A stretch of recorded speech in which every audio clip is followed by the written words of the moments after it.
Oi gente, tudo bem? Aqui quem fala é a Jennifer e no vídeo de hoje eu vim contar pra vocês um pouquinho da minha experiência de 5 meses do Galaxy Watch 4 e eu vou dar a minha opinião sincera se eu realmente acho que vale a pena ter o dispositivo ou se não vale a pena, tá? Nesses 5 meses a gente teve bastante oportunidade de conhecer os dispositivos, tanto o Galaxy Watch 4 Classic quanto o Galaxy Watch 4 normal. E eu vou trazer para vocês um pouquinho da experiência que a gente teve, tanto eu quanto meu marido, e vou contar para vocês se vale a pena ter o dispositivo, tá? Antes de mais nada, se você gosta de tecnologia e está gostando dos conteúdos do canal, se inscreve no canal para ficar sempre ligado nas novidades. Deixa seu like e bora pro vídeo! Bom, gente, vamos lá. Eu vou contar para vocês um pouquinho a história e aí eu vou comentar os pontos positivos, os pontos negativos do Galaxy Watch 4. Mas antes de mais nada, vocês precisam entender como foi o processo até aqui. Bom, primeiro de tudo, no ano passado nós fizemos a aquisição de um Galaxy Watch 4 Classic e de um Galaxy Watch 4 normal, tá? O Galaxy Watch 4 Classic foi para o meu marido, esse aqui é o de 46mm, e foi adquirido um Galaxy Watch 4 para mim, tá? Que era até então o preto. Bom, nós fizemos a aquisição bem no início, né? Assim que lançou o Galaxy Watch 4, a gente foi até a loja da Samsung e a gente fez o troca Smart, que nada mais é do que você trocar o seu dispositivo antigo por um dispositivo novo. Para quem não sabe, o meu marido tinha um Galaxy Watch 3 e eu tinha um Active 2, tá? E nessa troca nós fizemos a troca por um dispositivo novo, que foi o Galaxy Watch 4. Ele, o Classic, e eu, o normal, tá? Então, como que funcionou todo o processo? Nós fizemos a aquisição e aí, ao entorno disso, eu vim trazendo vários vídeos no canal com vários temas diferentes e sempre com o objetivo de mostrar para vocês um pouquinho do que a gente conhece e do que a gente sabe e do que a gente consegue fazer no Galaxy Watch 4, tá? Então, primeiro de tudo, essa foi basicamente a ideia. E hoje eu vim trazer para vocês a minha opinião, tanto a minha quanto do meu marido, para falar para vocês um pouquinho do que a gente realmente acha do Galaxy Watch 4, tá? Eu vou contar para vocês os pontos positivos e os pontos negativos da aquisição do Galaxy Watch 4 e de tudo o que ele proporciona, do que ele faz, se realmente vale a pena ou não, se vale ou não vale a pena ter o dispositivo, tá? Primeiro de tudo, nós temos dois dispositivos aqui distintos, um LTE e um Bluetooth, tá? Então, o de 46mm, o Classic, é do meu marido e esse aqui é o meu, tá? Então eu vou comentar os pontos positivos e os pontos negativos dos dois, tá? Então essa nossa opinião é muito baseada nas nossas utilizações e eu queria deixar muito claro que é da nossa opinião de usuário e também da nossa opinião técnica. Então a gente vai trazer aqui a nossa opinião técnica e também a nossa opinião de usuário, tá? Porque isso também conta. Para ambos os dispositivos, ele tem um sistema operacional bastante fluido e também o que auxilia é os 16 GB de armazenamento. Visto que aqui a gente pode baixar músicas, ouvi-las offline e também ter vários acessos a fotos, enfim, e várias informações dentro do relógio, o que isso é bastante importante. Claro que isso não é o primordial, mas isso é bastante legal porque você consegue, afinal, você consegue ter um espaço de armazenamento maior e também baixar vários aplicativos, várias watch faces, e ter espaço para armazenamento é o ideal, tá? Um ponto que basicamente a maioria dos aplicativos foram feitos para o Bluetooth, tá? Então, por exemplo, por mais que você tenha um dispositivo LTE, alguns aplicativos que foram feitos para o iOS, né? Eles foram feitos para você utilizar com o celular. Por quê? Por exemplo, o Maps. O Maps, ele não funciona de forma independente. Então, por mais que você tenha um dispositivo LTE, não vai, por enquanto, tá? Eu tô falando isso por enquanto, mas ele não vai fazer tanta diferença assim, até porque você precisa do seu telefone para que ele funcione de forma correta e coerente. Então, assim, a maior diferença entre os dois é a funcionalidade, claro. É muito visível que existam mais funcionalidades no LTE do que no Bluetooth, mas ainda assim a gente tem uma questão de compatibilidade e a Samsung ainda não conseguiu equalizar para deixar o LTE 100% fluido. E os aplicativos, por mais que eles sejam feitos também para a plataforma LTE, muitas das vezes eles não estão funcionando de forma adequada. Eu vou falar para vocês um pouquinho sobre o LTE. Para quem não sabe, o LTE ele funciona da seguinte forma: você precisa ter dentro do seu dispositivo um eSIM. O que é o eSIM?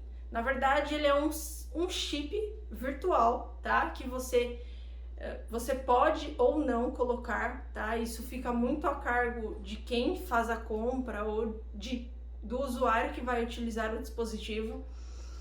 Mas basicamente esse dispositivo ele foi feito para a seguinte situação: você coloca um eSIM aqui e você consegue sair sem o seu telefone, só utilizando o relógio.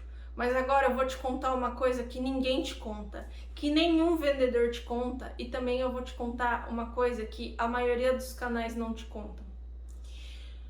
Depois que você faz todo o processo de instalação, que você coloca o seu chip aqui, né, o seu chip virtual, vamos dizer assim, que é o eSIM, que você tem um plano, seja pós-pago ou seja pré-pago, você pode utilizar o mesmo número ou não, você pode utilizar um outro número, desde que ele seja pré-pago. Mas eu vou te contar agora uma coisa que ninguém te conta. O que acontece? Você consegue fazer ligações, fazer chamadas, fazer ligações, mas existe um ponto muito crucial aqui no LTE, que isso não acontece apenas no Galaxy Watch 4, isso vem de muito antes. A gente teve problema no Watch 3, a gente teve problema no Active 2 e a gente teve problema em todos os outros dispositivos que tinham LTE, que é o seguinte: quando você faz a ligação ou recebe a ligação e você fica bastante tempo na ligação, o relógio ele aquece. Então isso é um ponto muito negativo que eu tenho para falar para vocês. Porque assim, ele aquece e ele desliga. O LTE tem muitas vantagens, mas essa é uma das desvantagens que a Samsung precisa melhorar muito. E isso eu não estou falando só de agora, eu estou falando de toda a categoria que sempre aqueceu, tá? Então se você tem um dispositivo LTE, provavelmente em algum momento, em alguma chamada, em algum momento que o LTE estiver ativo e que o relógio esteja funcional, ele vai aquecer e ele vai desligar sozinho, tá? Então isso é uma das coisas que ninguém te conta, mas eu tô aqui para te contar, tá? Então ter LTE é vantajoso? Sim, porque você consegue fazer chamadas, receber, você consegue fazer trocas de mensagens, mas infelizmente temos aí um agravante que com muito tempo de chamada, o relógio, o dispositivo aquece e quando ele aquece, ele desliga. Isso é um problema crônico que a Samsung precisa melhorar bastante, tá? Mas em contrapartida, ter o LTE em muitos casos é bem legal, porque, por exemplo, você consegue fazer trocas de mensagens. Por exemplo, quando eu vou para academia, eu apenas desço com o relógio, eu não preciso do meu celular para, por exemplo, escutar uma música e fazer o meu exercício físico. Claro que quando eu estou fazendo esse processo, a bateria dura muito menos, porque eu acabo consumindo muito mais, porque ele acaba procurando dados, ele acaba fazendo as trocas habituais, né, de dados para escutar música. Não quer dizer que ter LTE não vale a pena, de forma alguma, até porque todos os dispositivos que eu tive foi LTE e ainda assim eu continuo tendo dispositivos LTE porque para mim vale a pena, porque eu acho que ter o dispositivo, né, ter esta plataforma é muito viável para mim. Claro que tem gente que é muito mais viável ter apenas o Bluetooth, como por exemplo o meu marido. Para ele não faz sentido ter o LTE, mas não faz sentido porque ele não utiliza. Então, para ele não faz sentido gastar mais para ter o dispositivo para utilizar apenas Bluetooth. O que eu quero dizer é o seguinte: ter LTE é vantajoso? Sim, mas depende muito da sua utilização. Se você realmente vai para academia, se você quer ir para a rua e não levar o seu celular e você ter tudo no seu relógio, é um dispositivo que vale a pena. Agora, se você não sente a necessidade e você tem o tempo todo, você tá com o seu telefone celular, não vale a pena você gastar um pouquinho mais para utilizar o dispositivo apenas Bluetooth. Claro que no LTE você tem também as desvantagens da operadora. Se você, por exemplo, tem um Vivo Pós, você não vai pagar nada por isso e é só você ir lá e pedir o SIM. Se você tem um dispositivo Claro, por exemplo, igual o meu caso, eu tenho que pagar R$ 29,90 para ter o benefício do Sync. Então, assim, se você tem o LTE, claro que você sabe que em algum momento você vai ter algum gasto com isso. Seja com a sua operadora, pagando ou não um plano pós-pago da Vivo, por exemplo, ou tendo um dispositivo, um plano pós-pago na Claro, mas aí você sabe que você vai ter que gastar para ter o Sync dentro do dispositivo, isso de forma mensal. Ou se você quer ter o dispositivo de forma pré-paga, você sabe que você vai ter que gastar em alguns períodos para colocar crédito para que você tenha o seu relógio funcionando, tá? Então, ter um dispositivo LTE traz mais gastos. Claro que você não precisa utilizar ele como LTE. Na maioria das vezes, por exemplo, eu acabo utilizando ele Bluetooth. Mas para mim é super viável ter o LTE até pela questão da utilização. Se eu quiser ir para academia, por exemplo, e não quiser utilizar o celular, eu só pego o dispositivo e desço. Então, para mim é muito viável ter o LTE. Um outro ponto, por exemplo, que por mais que você tenha o LTE, ainda assim o Google Maps não está funcionando da forma adequada. Mas o que eu quero dizer, independente do dispositivo, seja Bluetooth ou seja LTE, estes dispositivos, eles entregam basicamente tudo o que eles prometem. E isso é muito legal. Claro que você tem prós e contras. Agora eu vou dizer para vocês alguns prós. Com a entrada do Wear OS, com a entrada do App Store, né, do Google Store, você tem a possibilidade de baixar mais aplicativos para o seu relógio. Por exemplo, você tem vários itens habituais que você utiliza no seu telefone que você consegue baixar o aplicativo para o seu relógio, tá? E isso é muito legal. Diferente do Tizen, que você ficava muito preso na plataforma do Galaxy Store. Então, assim, você quase não conseguia baixar aplicativos e quando você conseguia baixar, ele tinha várias limitações, tá? Agora, com relação a ambos os dispositivos, tratando de Wear OS, você tem mais aplicativos, tá? E também você tem algumas watch faces. Se compararmos as watch faces dos Tizen para os Wear OS, você vai sentir bastante diferença, porque os dispositivos são novos e tem poucos desenvolvedores ainda no mercado de watch faces para o iOS. Mas existem dois aplicativos que se você baixar, que se chama Facer e Mr. Time. Esses dois aplicativos, eles trazem uma infinidade de watch faces. Claro que existem pagas e também existem as gratuitas. Mas nesses dois aplicativos, caso você baixe, lá tem bastante itens para você baixar de watch faces. Não se compara, claro, à infinidade que você tinha nos Tizen.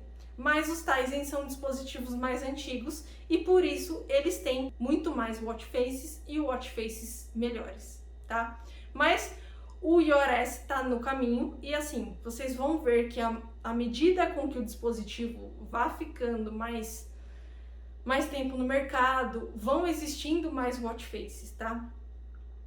Um outro ponto também muito positivo destes dois dispositivos é o pagamento.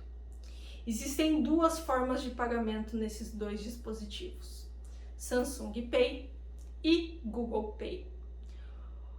Basicamente, no Samsung Pay você fica restrito a muitos cartões. Já no Google Pay, você consegue utilizar a maioria dos cartões existentes no mercado. Então, isso facilita bastante. Um ponto importante é que você consegue utilizar todos os seus cartões de crédito para pagamento no Google Pay, mas existem algumas operadoras de cartões que ainda não liberam aproximação. Outra vantagem também é as funcionalidades com relação à composição corporal, que ele é muito bom. Um outro ponto também bem positivo é com relação ao sistema operacional, que ele está bastante fluido. Por conter 16 GB de armazenamento, você consegue salvar bastante arquivos, tá? E você também consegue baixar músicas para escutar de forma offline. Então isso para mim, ter mais armazenamento também é bastante positivo, tá? E ele tem também um processador muito legal, também ele tem uma tela muito boa, tá? Então você consegue trabalhar com esse dispositivo de forma muito eficiente, tá? Então são dispositivos que realmente entregam aquilo que se propõem a entregar, tá? Agora, dois pontos negativos, um eu já falei anteriormente, mas eu volto a dizer, é que no LTE, por exemplo, se você faz ligações de longa duração, o seu dispositivo vai esquentar e ele vai desligar. Isso não é só do Galaxy Watch 4, tá? Isso é um problema crônico que a Samsung precisa corrigir. E isso é muito importante ser falado, porque isso, quando você vai comprar, ninguém te conta, tá? E um outro ponto também que a Samsung precisa melhorar é a questão da bateria. Por quê? Os dispositivos consomem muita bateria. A Samsung poderia melhorar na questão da bateria e melhorar o seu dispositivo para que a bateria dure um pouco mais. Então, para mim também é um ponto bastante negativo a questão da bateria, que a Samsung é um ponto para a Samsung melhorar, tá? Então, pontos positivos tem inúmeros, mas pontos negativos para mim basicamente são dois. Eu deixei os dois dispositivos ali para falar um pouquinho com vocês. Agora é a minha opinião e se eu realmente acho que vale a pena ter os dois dispositivos, seja Bluetooth, seja LTE, seja do modelo que for, do Classic, do normal, de qualquer dispositivo, tá? Eu vou comentar agora com vocês um pouquinho a minha real opinião e a minha sincera opinião com relação aos dispositivos. Primeiro de tudo, ter o dispositivo Galaxy Watch 4 Classic ou normal vale a pena? Sim, vale a pena, tá? São dispositivos com sistemas operacionais fluidos, que funcionam, que não tem travamento, tá? Você consegue fazer várias funções simultâneas, tá? Que você consegue ainda assim ter o dispositivo muito fluido e trabalhando de forma muito adequada à sua situação, tá? Os pontos positivos eu já falei anteriormente e eu acho que a Samsung precisa melhorar apenas na questão dos pontos negativos, porque com o sistema operacional fluido, com armazenamento melhor, com processador legal, que flui muito bem, que você não tem travamento, com watch faces ótimas que estão vindo para o mercado, que existem muitos desenvolvedores trabalhando para esta plataforma. Eu acho que o Galaxy Watch 4, ele foi muito, se você for comparar com todos os dispositivos anteriores, ele tem muito ponto positivo e é nítida a evolução do sistema operacional, da própria plataforma, né? Não que os outros dispositivos não valham a pena, não estou querendo dizer isso de forma nenhuma, até porque o Tizen é um sistema operacional que também é muito bom, mas tanto na minha opinião quanto do meu marido, e é muito, se você conversa com muitas pessoas, eles sempre vão mostrar e falar a mesma coisa para vocês, que é o iOS, ele está muito aprimorado e ele é um sistema operacional bastante fluido, tá? Então ele se encaixou bem no Galaxy Watch 4. Bom, gente, é isso. Espero que vocês tenham gostado do conteúdo. E se você gosta de tecnologia e está gostando dos conteúdos do canal, se inscreve no canal para ficar sempre ligado nas novidades. Deixa seu like e muitíssimo obrigada. Até a próxima!